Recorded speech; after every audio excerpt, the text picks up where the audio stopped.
What's up, people? I'm Shaggy, the opinionated hippie. This is part 33 of my ranking Frank Zappa's guitar solos within the context of an album. We're out now on Little Dots, a document of the Petit Wazoo tour from 1972.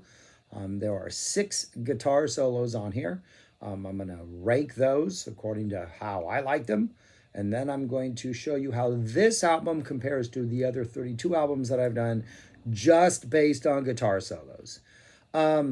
Interesting thing about this, I did not purposely wait to do this and the one that's next, Imaginary Diseases, after Funky Nothingness was released. But I do think it's interesting because there is sort of a similarity in those two, in that we're dealing with Frank in a somewhat similar setting with like these long, very kind of jazz rocky environments, kind of vamp free at times, where it really is kind of just a new territory for him to solo in.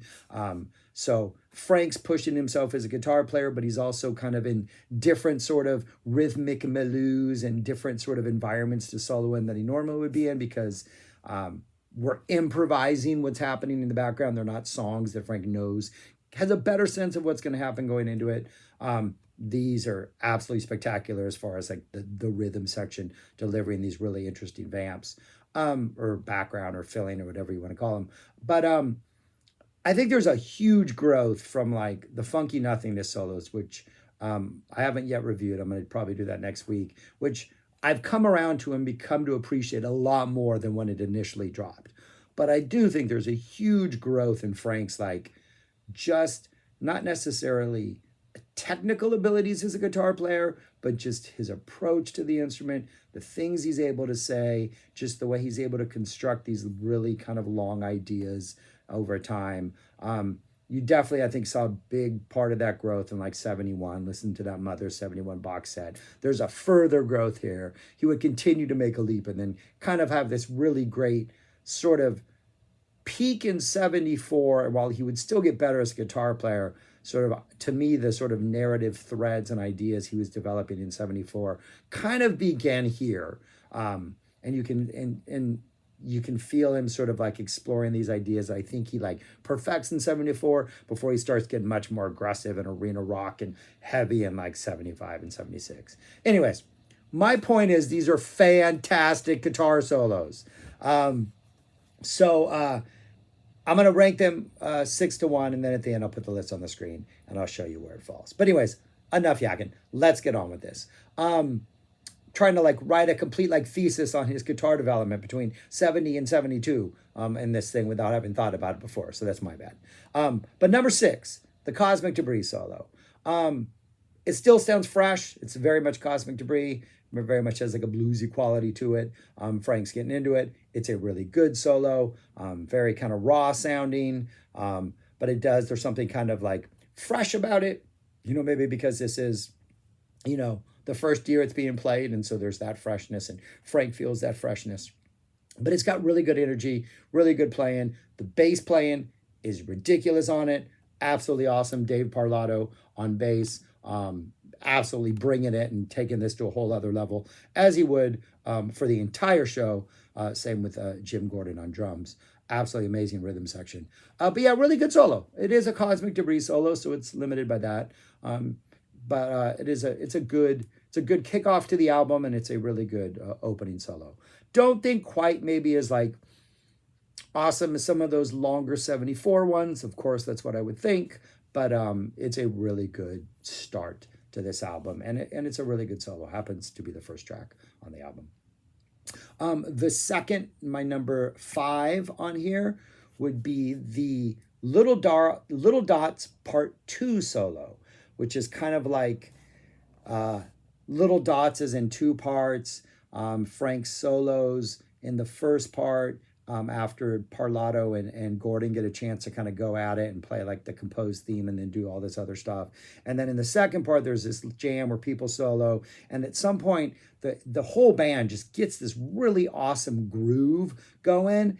And Frank almost like just kind of emerges from behind that groove and just starts playing these really nice, sweet, subtle, swinging lines, but he's very much in the pocket of this groove. He's very much riding it. It's playful. it's not simple playing, but the ideas are kind of simple. The ideas are very much, let's just ride this train where it's going and enjoy it. Just really, really neat energy. Kind of picks up the pace. I think the horns start dropping in at the end of it, and like Frank obviously at some point was like, "Hey, horns, come in behind me on the downbeat or something," because the horns start coming in. A completely like improvised jam at this point. But yeah, it just feels really good. Frank is loose. Frank is free. So kind of a great, you know, leading up to the conclusion of the song. Absolutely awesome little solo. Yeah, Little Dots is absolutely fantastic on this release. That's my number 5. Number 4 is the Kansas City Shuffle, which I'm pretty sure is just like an improvised shuffle that Frank just was like. There was a lot of times on this tour where Frank's like, "Hey, I'm just going to lead you through something, and then we'll drop into a groove and a bunch of people solo." Or, "Hey, let's all play a shuffle," and everybody solo. So they start playing a shuffle. I think there's a trumpet solo. Then Frank drops a solo. Frank comes in hot and aggressive.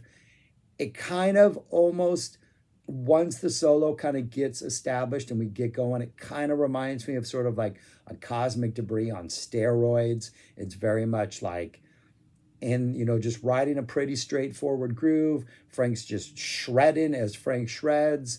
High energy. Comes in with just a couple bursts of nice feedback before he starts laying down actual lines. Very aggressive, but it does. It reminds me very of Mike a Cosmic Debris on steroids is what I wrote, but it has that kind of energy. But it's Cosmic Debris hitting a little harder, just coming at it a little more fierce, a little more aggressive, but it has that energy in the best way possible. I think it is by far the heaviest solo on this, but it's good and it works and it's fantastic. Number 3, there is a track called, 2 tracks, Columbia, South Carolina, Part 1, Part 2. Columbia, South Carolina, Part 2 is 2 solos. This is the second of the solos, and it is just, it's a wow solo. Comes in towards the end, after Frank's already soloed. There are some other solos, and Frank comes in. It's very noodly and jammy and shreddy.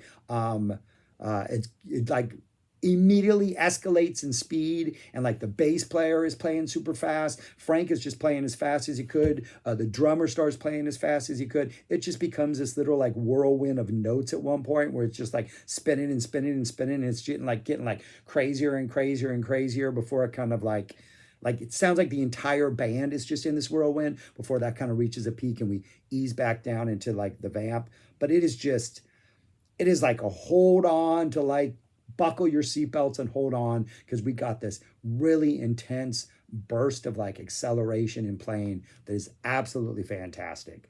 Yeah, it comes after like we get like a nice jam. I think we got a Duran solo. We get some drums. Things kind of like fall apart, and then Frank kind of builds it up with his new energy that is just fantastic. But yeah, it just goes crazy, crazy, crazy.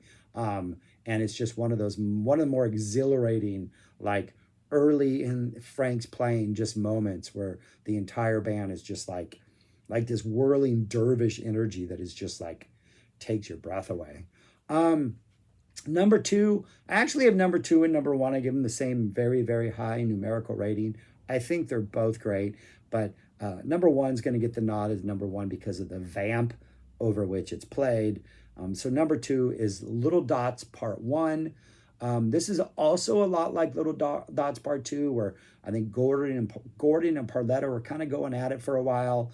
And then Frank just kind of emerges like from behind it, like he's just been waiting the whole time to come out. And he kind of comes out with this really, like, I wrote that it feels like a 70s soundtrack. It feels like we've had this really chaotic, hectic scene in the movie, and now it's like morning, and the main character is waking up to a new day, and there's hope, and there's possibilities, and there's maybe some emotional sort of like journey that's been completed, but in a good way. And Frank just comes out like with this really almost subtle, like, yeah, like it almost feels like he's playing the melody to like whatever the movie's theme song is, and echoing that to give it a little more emotional resonance.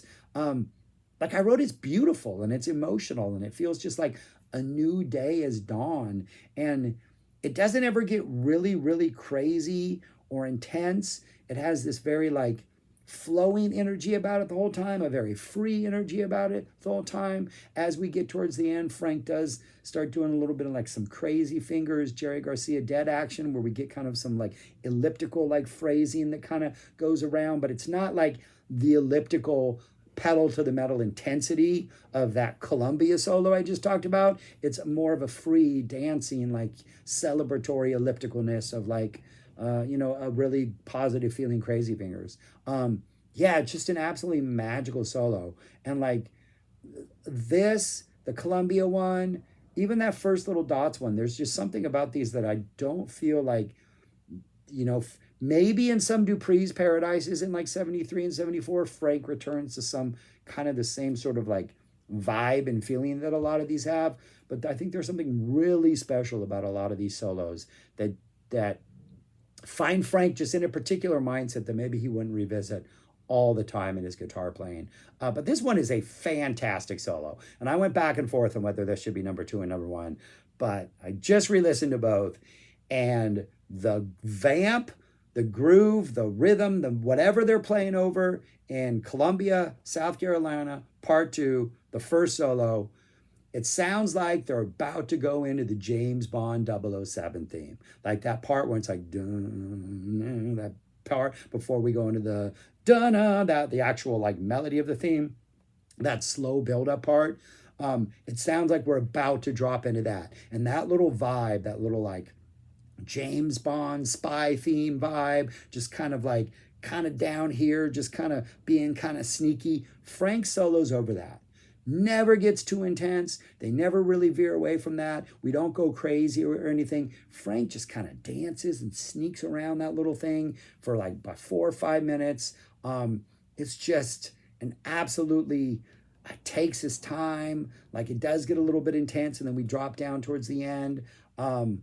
It's absolutely just, it's a really, really tasty, I don't want to say it's sweet because the energy is definitely like low-key James Bond spy energy, but Frank like not being in your face and Frank being subtle is like, I think Frank's subtlety is maybe not a word often used to describe Frank's guitar solos, but I think subtle is kind of the perfect, Frank being subtle is kind of the perfect way to describe this solo. But just that vamp, that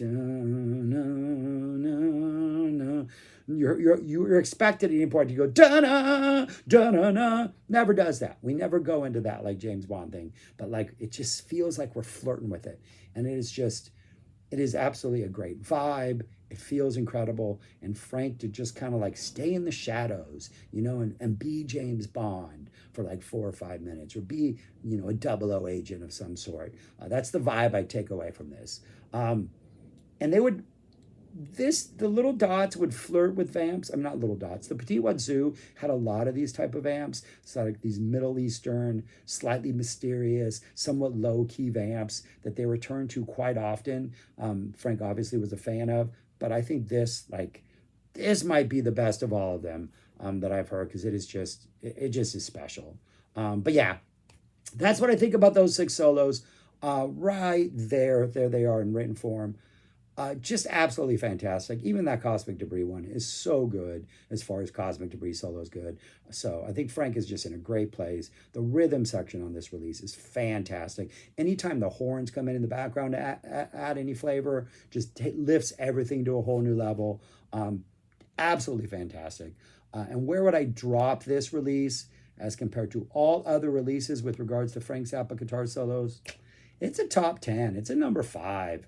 Like, it's just, I could go listen to that Columbia SC Part 2, the little dot solo. Those things are just special things.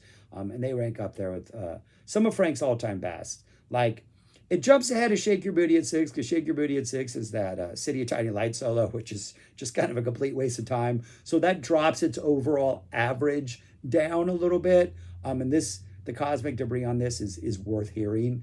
So really, there's nothing that's a wasted moment. And these rankings are, for the most part, considering all the solos on an album and not just the good ones. So that's why it drops above Shake Your Booty, which is also a fantastic entry. But yeah, number 5, Very comfortable with the number 5 with this one.